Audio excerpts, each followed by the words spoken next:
തിരുവനന്തപുരം വിഴിഞ്ഞം മുല്ലൂർ ശാന്തകുമാരി വധക്കേസിൽ 3 പ്രതികൾക്ക് വധശിക്ഷ. നെയ്യാറ്റിൻകര അഡീഷണൽ സെഷൻസ് കോടതിയാണ് ശിക്ഷ വിധിച്ചത്. സ്വർണ്ണാഭരണങ്ങൾ കവർന്ന ശേഷം 71-കാരിയായ ശാന്തകുമാരിയെ കൊന്ന് വീടിന്റെ മച്ചിൽ ഒളിപ്പിക്കുകയായിരുന്നു.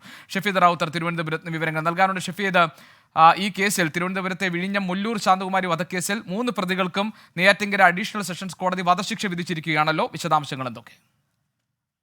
പ്രോസിക്യൂഷൻ ഏറെ വിവാദമായിട്ടുള്ള മുല്ലൂർ ശാന്തകുമാരി കേസിലാണ് ഇപ്പോൾ തിരുവനന്തപുരം നെയ്യാറ്റിൻകര അഡീഷണൽ സെഷൻസ് കോടതി വിധി പ്രഖ്യാപിച്ചിട്ടുള്ളത്. 3 പ്രതികൾക്കും വധശിക്ഷ എന്ന വിധിയിലേക്ക് എത്തിയിരുന്നു. 2022 ജനുവരി 14-നാണ് മുല്ലൂർ സ്വദേശി ശാന്തകുമാരി കൊല്ലപ്പെട്ടത്. സ്വർണ്ണാഭരണങ്ങൾ കവർന്ന ശേഷം തലക്കടിച്ച് കൊലപ്പെടുത്തുകയായിരുന്നു. ശേഷം ഇവരുടെ മൃതദേഹം വീടിന് മുകളിലെ മച്ചിൽ ഒളിപ്പിച്ച ശേഷമാണ് പ്രതികൾ അവിടെ നിന്ന് സ്ഥലം വിട്ടത്.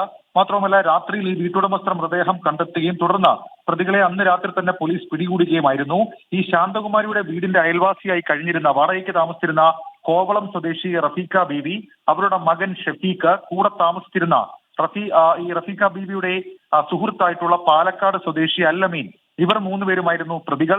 ഈ 3 പ്രതികൾക്കും നെയ്യാറ്റിൻകര അഡീഷണൽ സെഷൻസ് കോടതി ഇപ്പോൾ വധശിക്ഷ വിധിച്ചിരുന്നു. ഇവർ 3 പേരും കുറ്റക്കാരാണെന്നും മാത്രമല്ല ഇക്കാര്യത്തിൽ പോലീസ് സമർപ്പിച്ച തെളിവുകൾ അത് പര്യാപ്തമാണ്. പ്രതികൾക്ക് ഈ കൃത്യത്തിലുള്ള പങ്ക്, മാത്രമല്ല ക്രൂരകൃത്യം നടത്തിയ ശേഷം മൃതദേഹം ഒളിപ്പിക്കാനുള്ള ഇവരുടെ ശ്രമം, തെളിവ് നശിപ്പിക്കാനുള്ള ശ്രമം, കൂടാതെ പ്രതികൾ ഒളിവിൽ പോകാൻ ശ്രമിച്ചു തുടങ്ങിയ കുറ്റങ്ങൾ അത് പ്രോസിക്യൂഷൻ സംശയലേശമന്യേ കോടതിയിൽ തെളിയിച്ചു എന്ന് കോടതി ഈ പ്രതികൾ കുറ്റക്കാരാണെന്ന് കണ്ടെത്തിയ വേളയിൽ പറഞ്ഞിരുന്നു. ഇക്കാര്യത്തിൽ നാടകീയമായ പല സംഭവങ്ങളും ഈ കേസിന്റെ വിചാരണാ ഘട്ടത്തിൽ നടന്നു. അതായത് ഈ ശാന്തകുമാരിയുടെ കൊലപാതകവുമായി ബന്ധപ്പെട്ട് തങ്ങൾക്ക് പങ്കില്ലെന്ന് വരുത്തി തീർക്കാൻ തെളിവുകളിൽ ചില വ്യത്യാസങ്ങളടക്കം വരുത്തി എന്നതടക്കം വളരെ ഗുരുതരമായിട്ടുള്ള കാര്യങ്ങൾ, വിവാദങ്ങൾ ഈ കേസിന്റെ വിചാരണാ ഘട്ടത്തിൽ നടന്നിരുന്നു. ഏതായാലും വളരെ വിവാദമായിട്ടുള്ള ഒരു കൊലപാതക കേസിലാണ് ഇപ്പോൾ തിരുവനന്തപുരം നെയ്യാറ്റിൻകര അഡീഷണൽ സെഷൻസ് കോടതി വിധി പറഞ്ഞിട്ടുള്ളത്.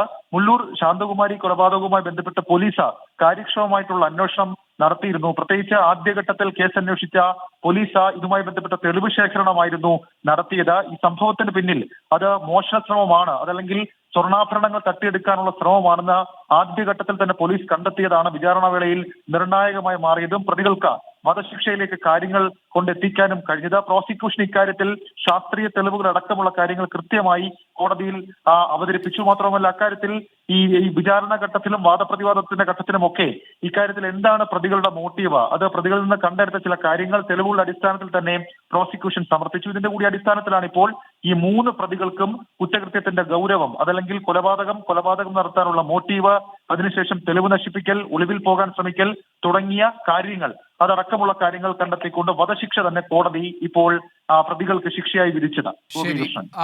ഷഫീദ് റാവുത്തറാണ് വിവരങ്ങൾ നൽകിയത്. നമുക്കറിയാം, തിരുവനന്തപുരത്തെ വിഴിഞ്ഞം മുല്ലൂർ ശാന്തകുമാരി വധക്കേസിലെ 3 പ്രതികൾക്കാണ് വധശിക്ഷ വിധിച്ചിരിക്കുന്ന നെയ്യാറ്റിൻകര അഡീഷണൽ സെഷൻസ് കോടതി. സ്വർണ്ണാഭരണങ്ങൾ കവർന്ന ശേഷം 71-കാരിയായ ശാന്തകുമാരിയെ കൊന്ന് വീടിന്റെ മച്ചിൽ ഒളിപ്പിച്ചു എന്നതായിരുന്നു കേസ്. ഷഫീദ് റാവുത്തർ അതിന്റെ വിശദാംശങ്ങൾ പങ്കുവയ്ക്കുകയായിരുന്നു.